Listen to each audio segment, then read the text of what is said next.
A la libre entonemos un himno, a la paz y al derecho a vivir, a la luz del heroico pasado, a la aurora que habrá de venir. Una sombra se suma a otra sombra, la respuesta jamás. Doctora Magda, le damos las gracias por acompañarnos. Sergio, bienvenidos a esta tu universidad, la Universidad Libre, bienvenidos a la Seccional Bogotá, y ustedes son los 5 conferencistas previstos para esta tarde y los 5 conferencistas de cierre del Congreso. Bienvenidos. Siga, profesora Magda. Muy buenas tardes. Doctor Rubén, muchas gracias por tu generosidad, habernos invitado y además tener nosotros el privilegio de estar aquí en un congreso de filosofía que hace que esto sea con mucho más compromiso sobre el tema. Pues nosotros venimos investigando sobre los mecanismos judiciales para asegurar la efectividad de las sentencias emitidas por la Corte Interamericana de Derechos Humanos en casos contra Colombia. Y quisiera, no sé si me lo permites, Doc, pues como somos no tantos, si somos de la casa, pues quisiera poder abrir la exposición y que pudieran ustedes también participar, aún si el tiempo no lo permite, de tal manera que pues podamos hacerlo como entre todos y poder avanzar en el tema. Pues partimos desde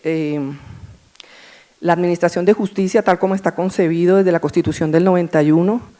haciendo la diferencia de lo que veníamos como Constitución, trabajando en la Constitución del 86 y luego pasamos a la Constitución del 91.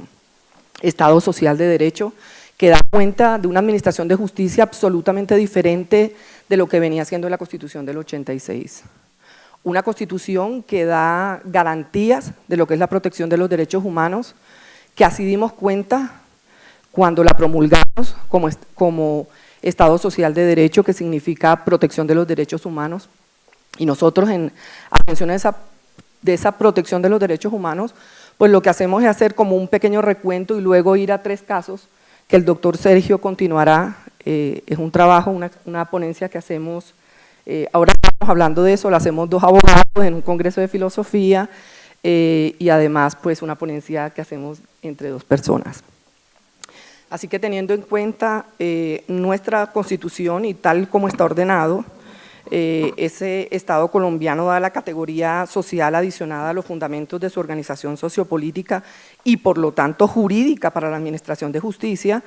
pues hablamos de unos principios de dignidad humana, de trabajo, de respeto por los derechos humanos y sobre eso los casos que presentaremos, donde estudiaremos cada uno de ellos y lo que efectivamente ha venido sucediendo en ese control de convencionalidad que debe suceder y que nos comprometimos cuando como Estado social de derecho dijimos que íbamos a garantizar la protección de los derechos humanos. Y de eso pues nosotros podemos dar cuenta como característica que tenemos de derechos fundamentales autónomos a ciertas garantías aplicándolo de manera directa. Y eso podemos verlo en los mecanismos de protección de derechos humanos como tenemos la tutela, como tenemos habeas corpus, acciones populares, acciones de grupo. Y yo ahí me detengo un poco porque,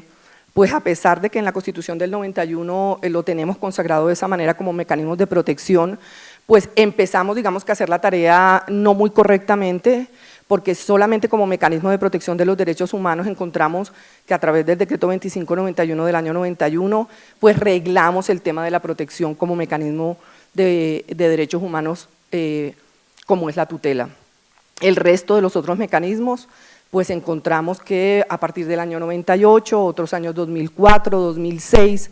y realmente pues eso no habla muy bien de un Estado social de derecho que había dado el tránsito o que hemos venido dando el tránsito para la protección de los derechos humanos. Yo enseño derechos humanos en primer año allá en Barranquilla, así que recibo a los pupilos que vienen con ganas de formarse para ser abogados y tienen uno que enseñar que van pasando y pasando los años y todavía ni siquiera podemos dar cuenta que efectivamente hoy como mecanismos podemos decir que se aplican a cabalidad y mucho menos pues cuando tenemos que tocar el tema de control de convencionalidad, bloque de constitucionalidad, que frente a lo que ha ordenado la Corte Interamericana, pues todavía realmente, a pesar de que nuestra honorable Corte Constitucional se ha venido pronunciando en varias sentencias y nos deja claramente cuáles son las órdenes que debemos de cumplir en cuanto a los fallos, pues encontramos que casi como si habláramos como de dos constituciones, es lo que nosotros vislumbramos, una constitución del 86 que no garantizaba los derechos humanos y una constitución del 91 que aún nuestra honorable Corte y afirmada por la Corte Interamericana de Derechos Humanos nos lo deja muy claro, muy establecido para el tema de reparación y nosotros haciendo lo contrario aún desde las leyes, una ley 1448 que no da cuenta de una reparación integral y luego los cumplimientos de los fallos como se vienen dando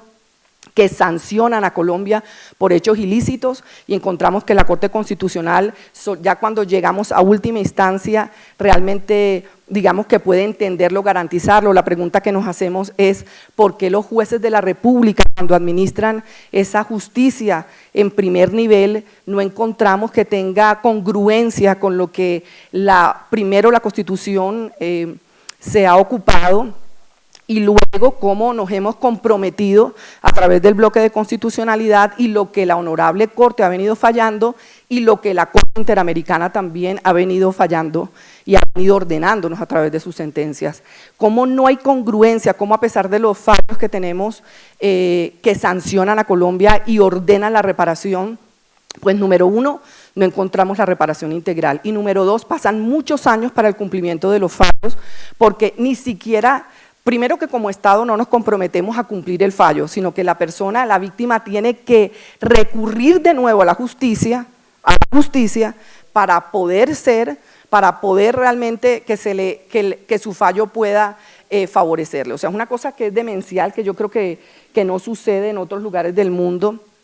y nosotros pues salimos a vanagloriarnos de un Estado social de derecho que todavía realmente cuando empezamos a estudiar bloque de constitucionalidad, control de convencionalidad, no damos cuenta de eso porque al día de hoy pues pasan muchos años para que se pueda cumplir y parcialmente porque en el tema de reparación integral pues todavía estamos muy distantes de lo que la Corte Interamericana ordena. Casi que nos quedamos con la idea o con la visión de lo que la 1448 nos ordena, que es más una reparación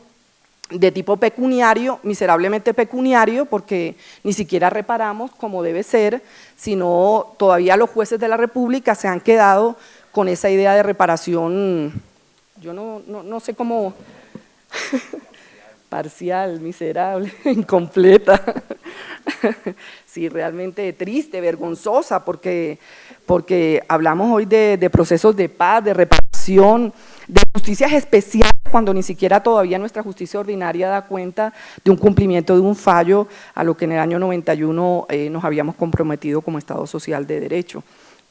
Así que, pues frente a ese tema, pues tenemos esos tres casos que el doctor Sergio pues estará acompañándonos haciendo el análisis de lo que penosamente, pues esos tres, digamos, solamente por traerlos, los otros son mucho más penosos, así que no quisimos traer más casos que estuvieran mucho más lejos de lo que es la administración real de justicia y de lo que nos hemos comprometido. Así que como garantías judiciales en la administración de justicia, como Estado social de derecho, a pesar de esas disposiciones del artículo 8 y 25, pues nosotros encontramos que la Corte, a pesar de haber consagrado esas garantías judiciales y de protección judicial, pues,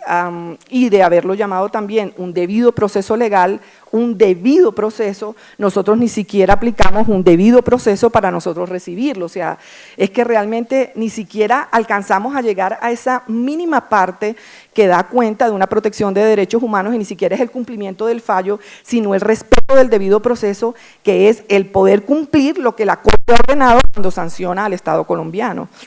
Entonces, pues… le doy la palabra al doctor Sergio, que nos comentará sobre los tres casos que hemos venido estudiando, de tal manera que pues, podamos hacer un análisis sobre ellos. A la libre entonemos un himno, a la paz y al derecho a vivir, a la luz del heroico pasado, a la aurora que habrá de venir. Una sombra se suma a otra sombra, la respuesta jamás.